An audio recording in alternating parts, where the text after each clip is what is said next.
Hi, everyone. My name is Priya Bhutani. Thank you so much for joining us today. In today's webinar, we wanted to share with you some important updates to medical device regulations in the Eurasian Union. This is very important because this change is quite significant and will impact all the registrations you do, and it'll impact your submissions in Russia as well. So let's get started to learn about what you need to do in the upcoming months. For those of you who may not be familiar with RegDesk, RegDesk is a regulatory software platform that uses machine learning and artificial intelligence to make global compliance easier and faster. Our platform provides RA teams with comprehensive and updated regulatory intelligence, tools to collaborate with local distributors, comprehensive tracking and reporting capability, and an application builder that allows teams to prepare, manage, and publish applications for international market within hours. Clients have noted that they can prepare applications within 4 to 6 hours. Our approach to regulatory is quite unique and one that gives our clients a competitive advantage. If you'd like to learn more or even try out the system for free, we'd be happy to schedule a call to discuss further. With us today, we have a leading expert from Russia, Alexey Stepanov. Alexey is the Director of Regulatory Affairs for Medical Devices at RIFarm. RIFarm is a consulting company in Russia that provides comprehensive professional regulatory services to healthcare industry for both Russia and the Eurasian Union. Alexey also has worked for leading medical device manufacturers in various leadership roles in the past, and he has a proven record for class 2 and 3 medical device approvals in Russia and has intensive experience in quality management as well. Alexey also runs a blog where he provides regular updates on medical device regulations for both Russia and the Eurasian Union. You should definitely check out his blog. You can access the blog by going to medicaldevicesinrussia.com. And you can, Alexey's pretty active there and is always providing the latest updates. So that's a really good resource for everyone to keep apprised of what's happening in the region. Well, before we begin our discussion this morning, I'd like to turn our attention to our attendees. Thank you again for joining us. At the end of this meeting, we will hold a brief Q&A. We encourage your participation, so please refer to the chat button on your screen. In the interest of time, please submit your questions throughout the course of our talk, and we'll try to address as many of your questions as we can. And in case we run out of time, please email us your questions and we'll try to address them via email. Also, we are always looking for feedback. If there are specific topics that you would like for us to cover, let us know. You can always contact us and send us an email, and we'll take that feedback and try to plan those webinars in the upcoming months. Well, Alexey, welcome. It's a pleasure to have you here today. Thank you so much for joining us and being our guest speaker. Thank you very much, Priya. So greetings from Moscow, and I'm glad to be here as well. Great. So I know there's a lot to cover based on our conversation from the last few days. Can you provide us a brief background of the Eurasian regulations, just so that, in case anyone's not clear on what these are, can you just provide background? Yes, sure. So the story began more than 5 years ago. So in 2014, three countries, Russia, Kazakhstan, and Belarus, signed the Eurasian Treaty. So this is the basic economic agreement between these countries, which try to harmonize all the sectors of economy sectors. And part of this agreement is also the harmonization of medical device industry and pharmaceutical industry. So as I told, it was signed on 2014, and since this year, was a lot of regulation related to medical device initiative.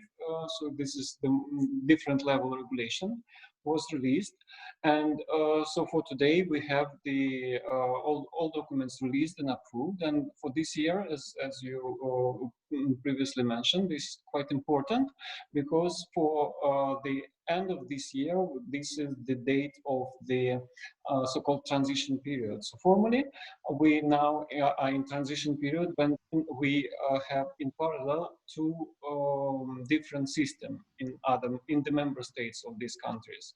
This is the local system for when a local regulatory system like registration, post-market surveys, post-market requirement for medical devices, which are different in every country. This is different registration requirement for Russia, different registration requirement in Belarus, Kazakhstan. Also, this is later. This is two other countries joined the Eurasian Union, which are Armenia and Kyrgyzstan. And the regulatory system in these two countries are completely different because, for example, still now Armenia is not regulated.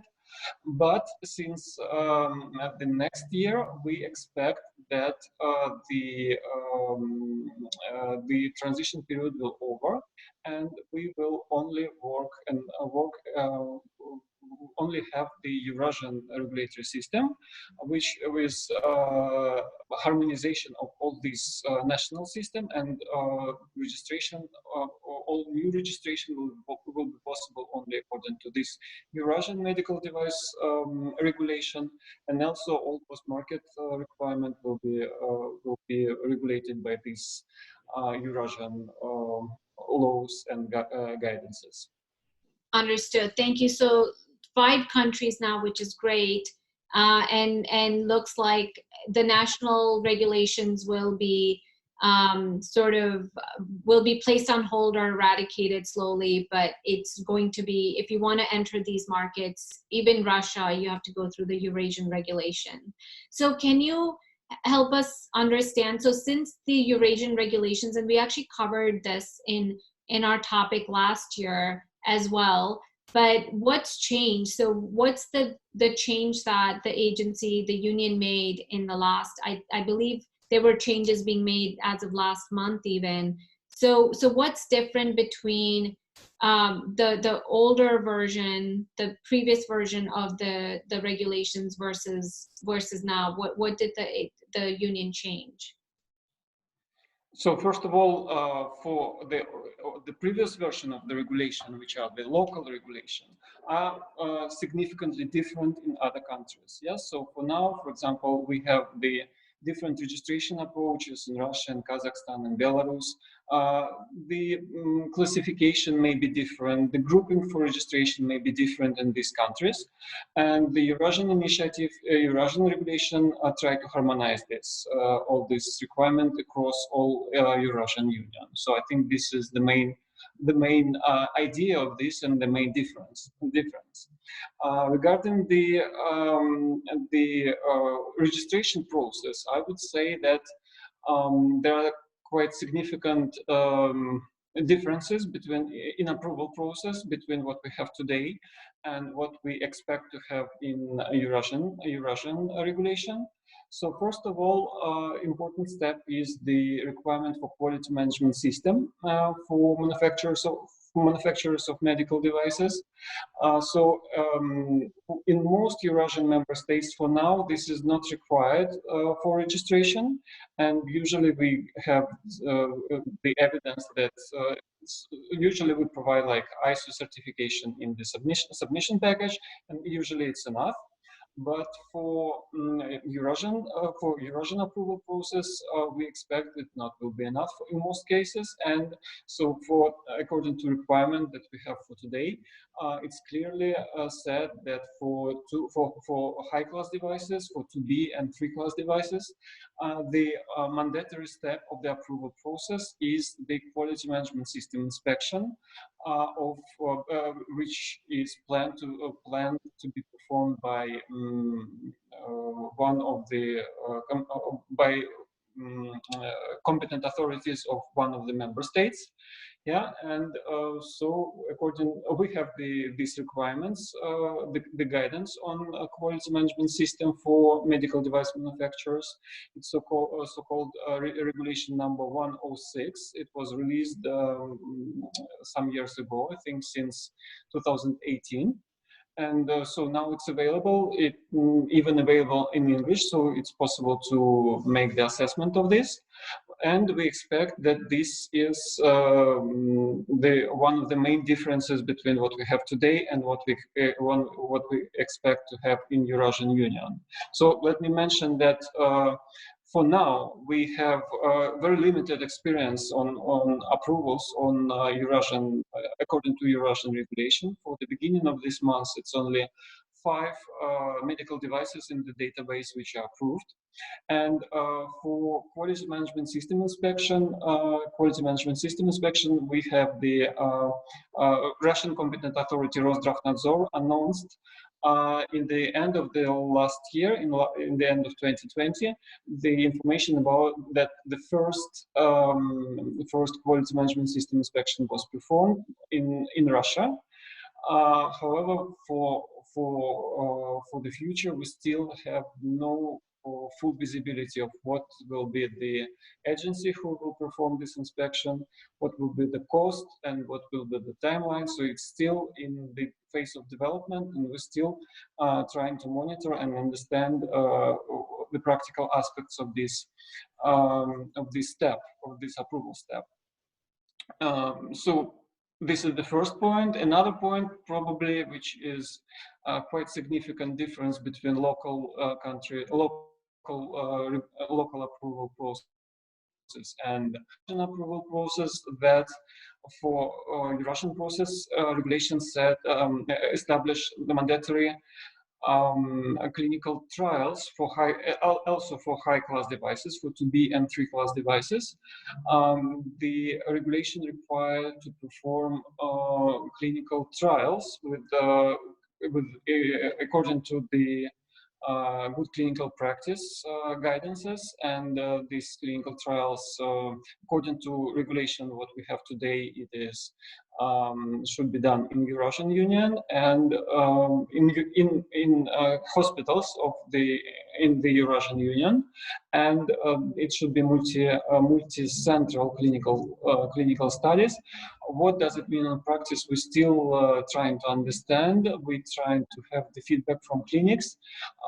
For today, the experience is very, very limited on this. Just to mention that for current system, for Russia, for Kazakhstan, for Belarus, the most common scenario is that with the clinical trials, the clinical step of the approval is performed via assessment of existing clinical data. So usually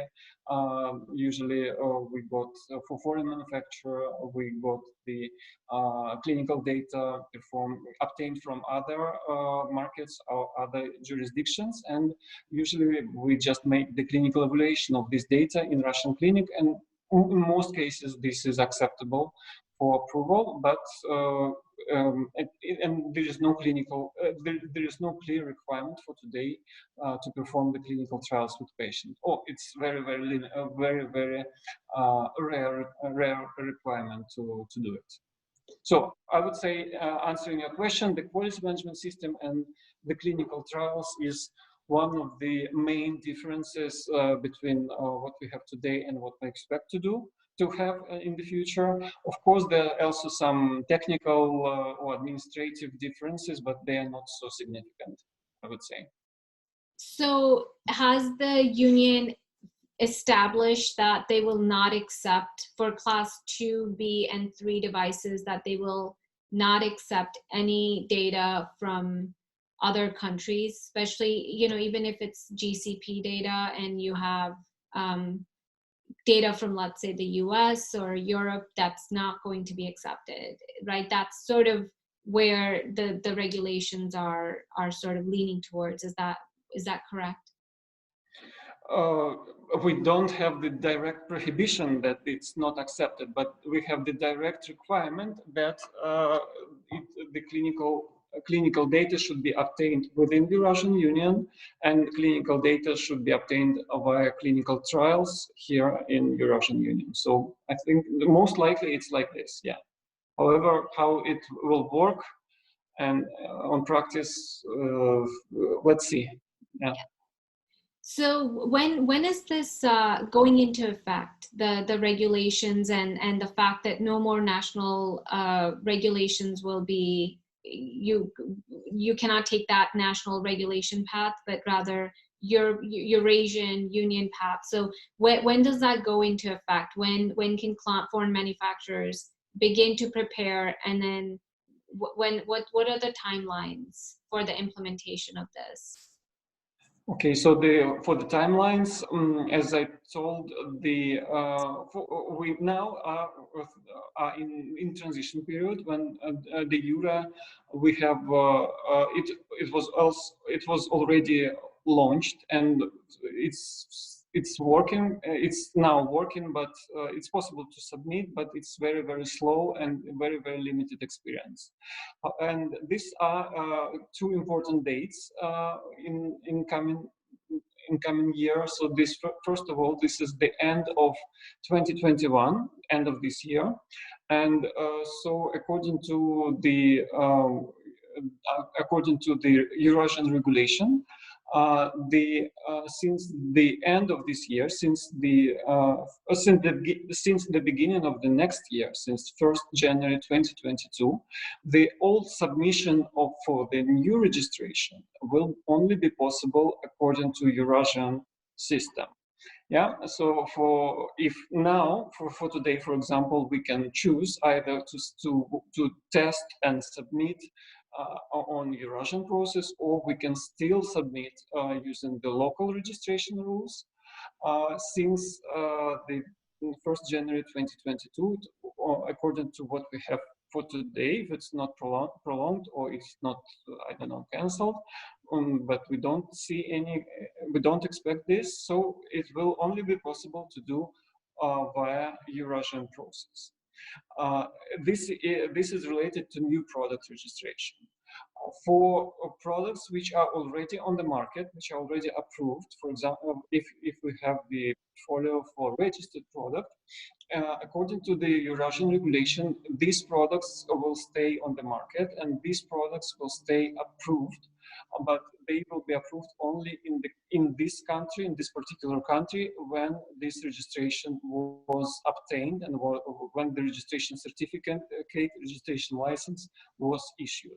So in this case, this medical device remain valid. This registration and approval remain valid until the end of the expiration date of the registration certificate. So let me mention that, as I told, in different countries for today, this expiration date of certificate is different. So, for example, for Russia, this is no limitation with the registration.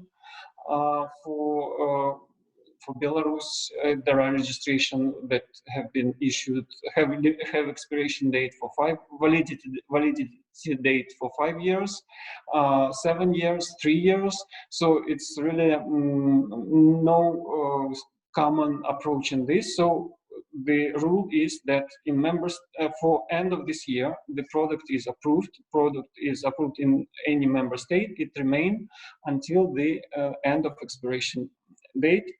Or another important date is end of 2026. According to the regulation that we have today, until this date, it will be possible to do re-registration of the existing products which are currently on the market, and it will be possible to do re-registration or amendment or to change this license according to national procedures. So even if product is approved, if change happened, for example, in 2022, 2023, we expect it still will be possible to do amendment according to the local registration rules. Yeah, so just to mention that according to, for example, what we have in Russia, this is quite consistent and strict requirement to notify a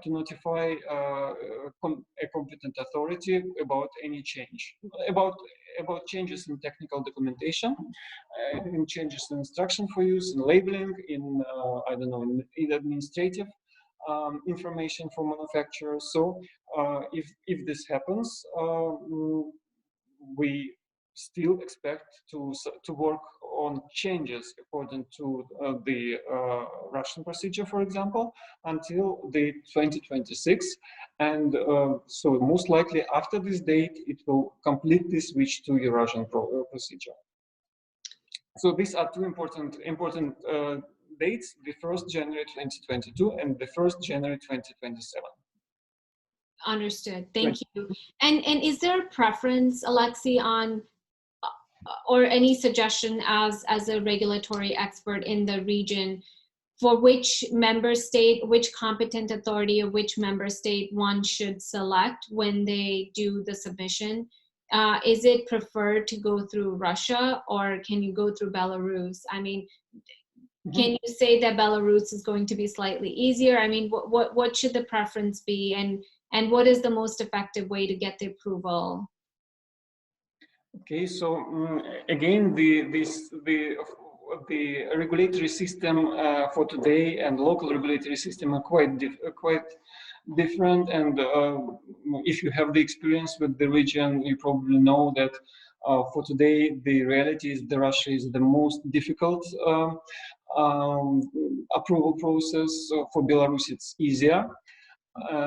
For example, for Armenia, you can import or you can use the product even without registration, even for now.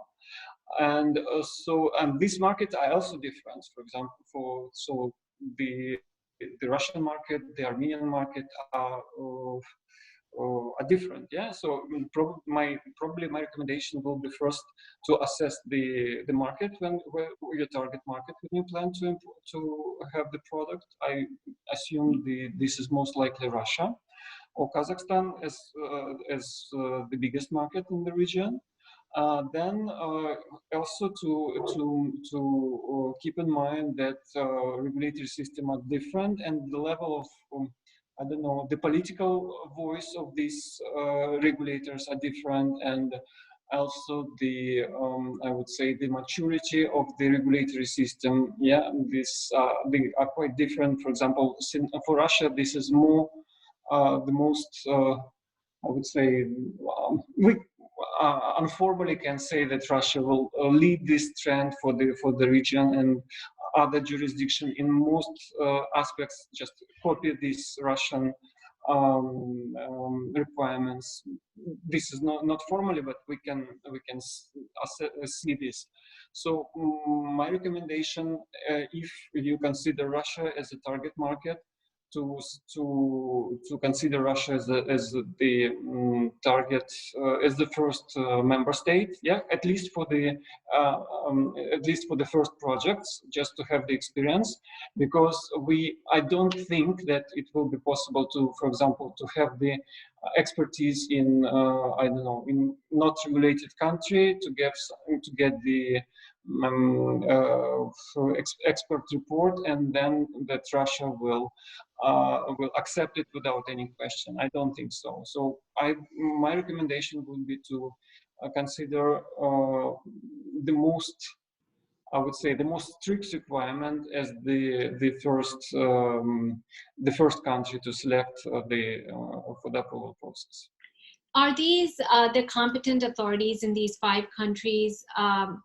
Are they aligned with the Eurasian Union regulations? Did they have to get certification to make sure that there's uniformity in how they're assessing companies and applications? Yes, regarding your question is regarding competent authorities. Yes, yes. In all the member states, are they all going to be quite unified, and will there be, because because at some point beyond 2026 and 27, companies may choose to not just, if everyone goes to the Russian authorities, right, there will definitely be a bottleneck there. So some companies may choose to select Belarus, for instance. So will there, what's the thought process? I mean, ideally, yes, all competent authorities should perform conformance assessment in the same manner with the same criteria. But has there been, did these conformity do these authorities have to get certification from Eurasian Union to just sort of confirm that they have been trained on the right set of criteria and that that's unified throughout all the member states? So this is more mostly political question. So formally, yes, this is formally this is the regulation which says that member state, the competent authority of member states are so-called accredited, or I don't know what is the correct word, just. Um, so officially, these are local regulation and Eurasian regulation, and this is the formal document for formal regulation that accept that the competent authority of particular member states is now the work as the competent authority of the Eurasian Union. This is the first point. The second point is that this is the agreement on common principles of circulation of medical devices. This is also an important document which was released since 2015, and it is also clearly said that competent authorities of the member state will have the common market, common approaches for Eurasian Union. For Eurasian Union approval process. Then it is also important to mention that every Eurasian regulation will pass through different level approval process by all these member states, and finally ratified by Eurasian Commission. So I think this is the answering your question about the common approaches for all member states. And in addition to this, let me mention that current local process are also developing, and we can see for the local regulation, we can see that even local regulation are becoming more and more harmonized with this Eurasian regulation. Yeah. Great. So we have a couple questions. I know we're at the end of the conversation. So one of the questions is, for a product that is currently being registered in Russia via the Eurasian process, can it also be sold in Armenia, Belarus, and Azerbaijan? No. So if the product is already registered in Russia. No, if it's currently being registered, it's in the process of being registered via the Eurasian process, then I guess Armenia is one of the new countries that has been added, right? Yes. So will that product then, once it gets approved, can you just sell that product in Armenia, Belarus, and basically all the 5 countries? Yes, so the idea is that having the approval in the Eurasian Union, you can import the product anywhere. But please note that this is a 2-step process. The first is the expertise in the reference state, and then this is acceptance by all member states. The acceptance by member states is additional step which will not pass by default. So you can, in the beginning of the application, you have to select the member state will be that will be accepting this application. So if you now in process of Eurasian registration, and if you selected these countries, so yes, most likely you have the approval in these countries and may have product imported. However, for Azerbaijan, I don't think you will able to do this, because as I know, for now, Azerbaijan is not the member of the Eurasian Union. So as I know, this is quite a different regulation, medical device regulation, which will not covered by the Eurasian regulation. We've been asked, can you please list the 5 countries slowly? So what are the 5 countries as part of the Eurasian Union? And these 5 countries are Russia, Kazakhstan, Belarus, Kyrgyzstan, and Armenia. Thank you. Another good question is, Eurasian registration obtained in one country So that's fine. How will it be recognized by the other Eurasian countries? I think you just mentioned that it's a two-step process, right? It's getting the approval, but then you have to get acceptance from all the 5 countries. Yes, so the approval process is split for 2 steps. The first is mostly the expert phase, when it is the expertise of the technical dossier. This is the quality management system inspection. This is the review by the expert body. This is the release of the expert report, and then this is the first stage. And after that, this expert report, this conclusion, positive conclusion, will come to other member states, and the other member states will do the acceptance procedure, which is, according to regulation, it's more likely to be administrative process, not the technical review and not the clinical review, not the conformity assessment. It's just administrative recognition of what was done in the main country. And last one, so to this point, the question is, where is local language packaging evaluated? Can you repeat, please? The local language, the packaging, the labeling in local language, yes. Where yes. will that be evaluated? Will that be evaluated by each of the member countries, or will that be evaluated during the phase 1? Yes, what we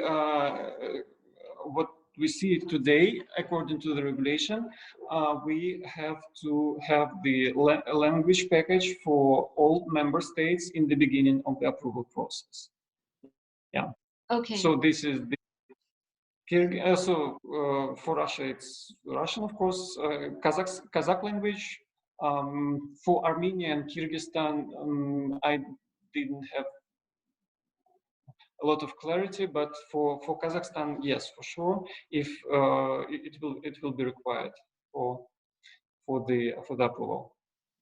And the the dossier language, so the application, the language would be Russian, because you're submitting, your said preference is to submit to Russia. Yes, yes. Also in most of member states, Russian also national language, because in Belarus you can submit in Russian, in Kazakhstan also. This is Russian and Kazakh national languages, but for Kazakhstan, Kazakh also as additional language is also mandatory for the labeling. Yeah.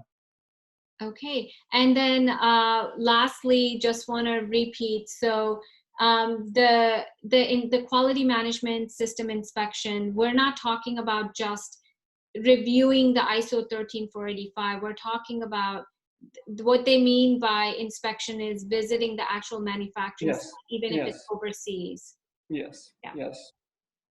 Okay. This is the requirement is similar that for ISO standard, but again, this is not copy and paste. This is not the same, absolutely the same. So this is a real inspection with the real audit by Russian competent authority or Eurasian competent authority inspection. Sure, and I know we're receiving more questions. We will address these questions via email, as we promised to keep this within 30 minutes. I know we have gone 5 minutes past the 30-minute mark. So, but thank you so much, Alexey. I thought this was very informational, informative. So thank you very much for your expert advice. And we will forward these questions over to you so that you can, if you don't mind, address these for our attendees. And thank you everyone for attending. And we look forward to seeing you all again on our next webinar next month. And we will share the topic and the country in the upcoming days. Thank you. Thanks, Alexey. Bye-bye.